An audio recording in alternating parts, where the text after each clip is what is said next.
इसलिए उसमें extra virgin olive हुआ है या extra virgin mustard oil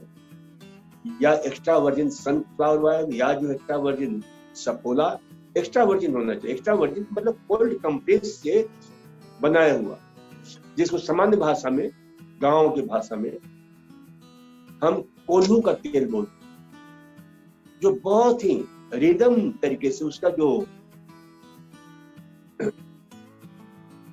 cycle होता है बहुत धीरे धीरे, और उससे जो तेल निकलता है उसके बहुत सारे तत्व बच जाते हैं, नष्ट नहीं होते। और तेजी से उसका रोटेशन होगा तो बहुत से तत्व नष्ट हो जाते हैं, जैसे विटामिन बी है, विटामिन ए है, जो हमारे रक्त को, हमारे रक्त वाहिनियों के लिए, हमारे एक ही अंग के लिए बहुत उपयोगी होता है। तो इस प्रकार से जितने भी रंग बिरंगे आहार हैं उनके साथ कैटेनॉइड ग्रुप के जो आहार, उनके साथ जो हमें ये एक्स्ट्रा वर्जिन तेल का प्रयोग अवश्य करें, तो वह अच्छी तरह शरीर में घुल जाता है, शरीर में मिल जाता है।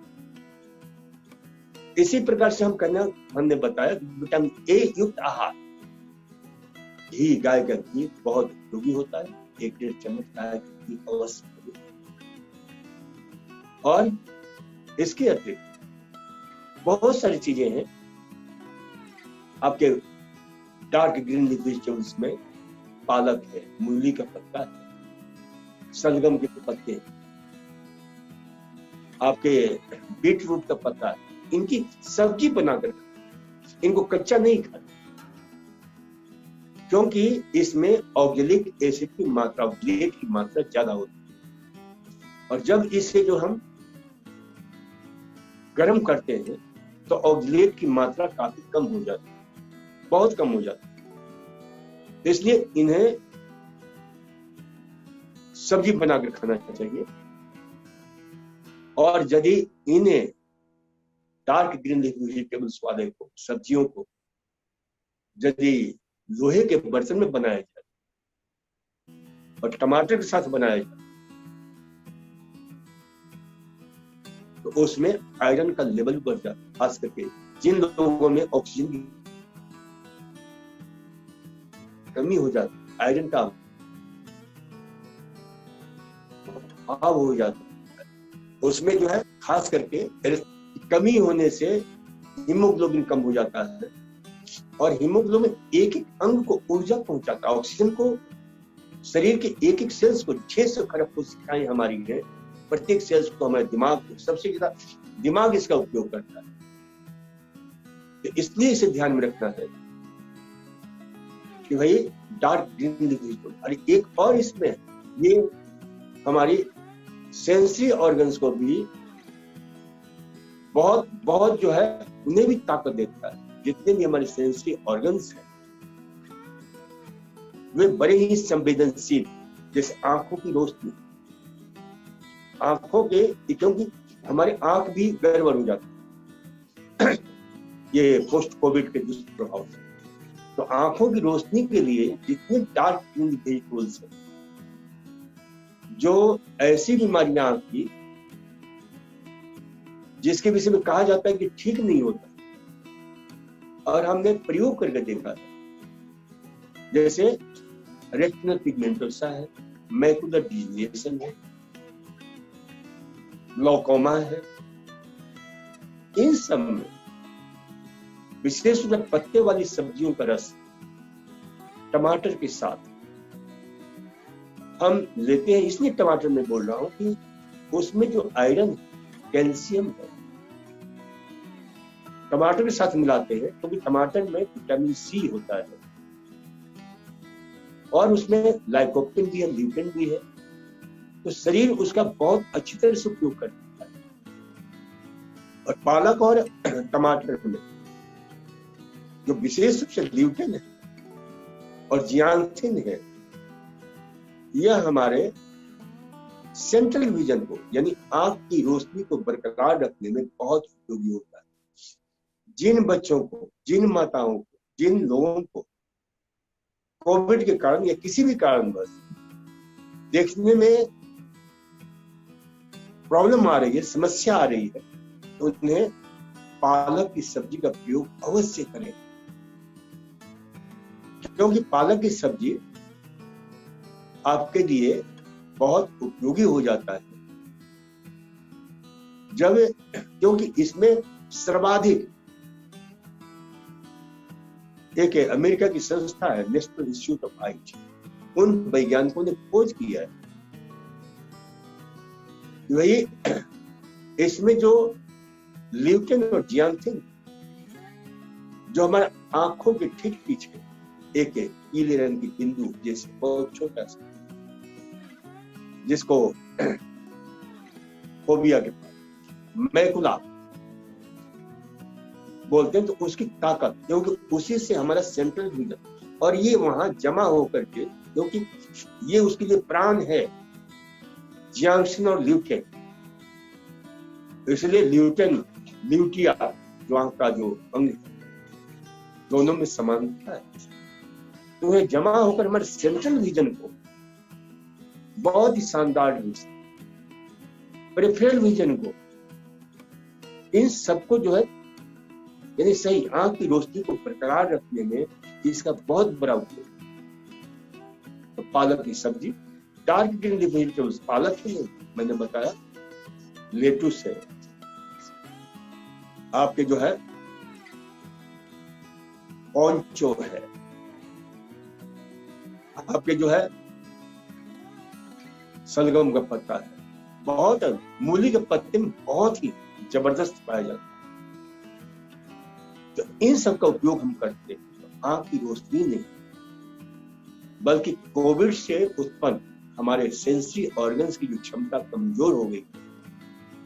वह भी लौटने में सहायता।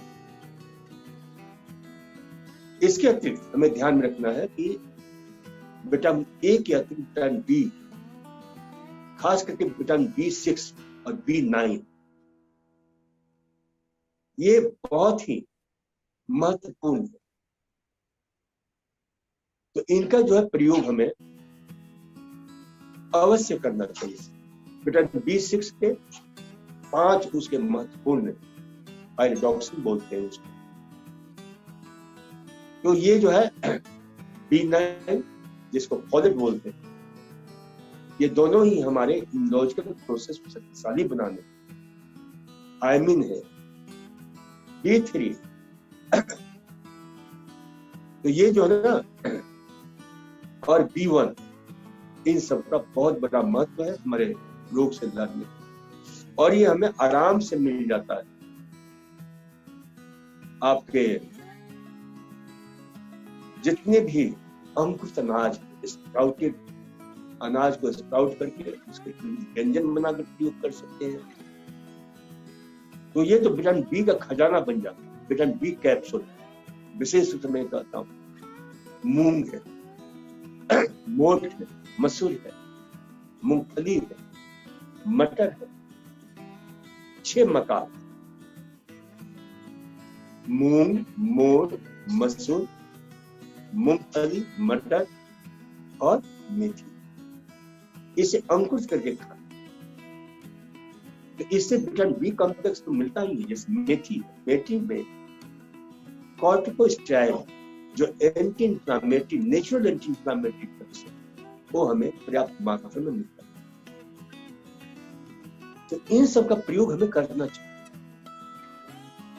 इसके अतिरिक्त सबसे महत्वपूर्ण जो हमने बताया कि विटामिन सी बहुत है, क्योंकि विटामिन सी हमारे इम्यूनोलॉजिकल प्रोसेस को कई एक नहीं सैकड़ों इस क्षेत्र में काफी खोजें हुई है, रिसर्च है, हमारे पास साइंटिफिक एविडेंस है कि विटामिन सी युक्त आहार हमारे रेजिस्टेंस पावर को बढ़ाने में बहुत बड़ी भूमिका निभाता है। खास करके जो हमारे WBC उसको संवर्धित करने, और WBC के जितने भी हमारे जांबाज सैनिक हैं, चाहे टी लिम्फोसाइट्स है, और टी लिम्फोसाइट्स के 4 हैं, जिसको हम बोलते हैं किलर टी लिम्फोसाइट्स, साइटोटॉक्सिन, आपके जो है मेमोरी टी लिम्फोसाइट्स, आपके जो है यानी ये 4 प्रकार की लिम्फोसाइट्स होते हैं और ये चारों प्रकार के जो अलग अलग इनकी भूमिका होती है, तो इसे हमें ध्यान में रखना चाहिए और इनको बढ़ाने में, इनको ताकत देने में विटामिन सी वाले आहार और प्रतिदिन कम से कम यानी 50 से लेकर के 70 मिलीग्राम विटामिन सी हमारे शरीर में जाना चाहिए और इसके लिए आहार से ही हमें लेना चाहिए। देखिए जितने भी विटामिन है, जितने भी मिनरल्स है, आहार से जो हम लेते हैं तो शरीर उसे अच्छी तरह एब्जॉर्ब और रेस्पिरेट करता है, क्योंकि प्रकृति और परमात्मा के लेबोरेटरी का बना और इस पर पूरे विश्व के वैज्ञानिकों की खोज है। और वही जब हम सिंथेटिक लेते हैं तो टॉक्सिसिटी पैदा करता है। टॉक्सिसिटी नहीं पैदा, जैसे विटामिन सी है, काफी मात्रा में आप लेना शुरू कर देंगे, सिंथेटिक लेंगे 300, 400, 500 मिलीग्राम तक, जैसा कि लिखा जाता है, वह हमारे शरीर में जा करके ऑक्सलेट की मात्रा को बढ़ा देता है, रूपांतरित हो जाता है। तो इसलिए इसे हमें ध्यान में रखना है कि विटामिन सी युक्त आहार यूरिक एसिड के रूप में बदल जाता है। तो जहां तक हो सके आहार ही हमें लेना चाहिए, विटामिन सी वाले आहार। और विटामिन सी का तो बहुत बड़ा खजाना है हमारे भारत का, बहुत ही फेमस फल जिसको हम आंवला बोलते हैं, उसका नाम ही इंडियन गूसबेरी, कई गूसबेरी, लेकिन इंडियन गूसबेरी तो जिसके 100 ग्राम में 600 से 800 मिलीग्राम विटामिन सी पाया जाता है। और ये हमें 2-3 आंवला हम प्रतिदिन खा लें तो हमारी दैनिक आवश्यकता पूरी हो जाती है। नींबू है, बहुत उपयोगी है, संतरा है, इन सब का उपयोग करना चाहिए। मौसमी, चकोतरा विशेष रूप से, और ग्रेप फ्रूट जो अंदर से कोई पीला होता है, कोई लाल होता है, बड़े रंग ग्रीनिश कलर के होते हैं, तो इन सब में बहुत ही महत्वपूर्ण अद्भुत तत्व पाए जाते हैं जिसको हम बोलते हैं नारिंजेनिक।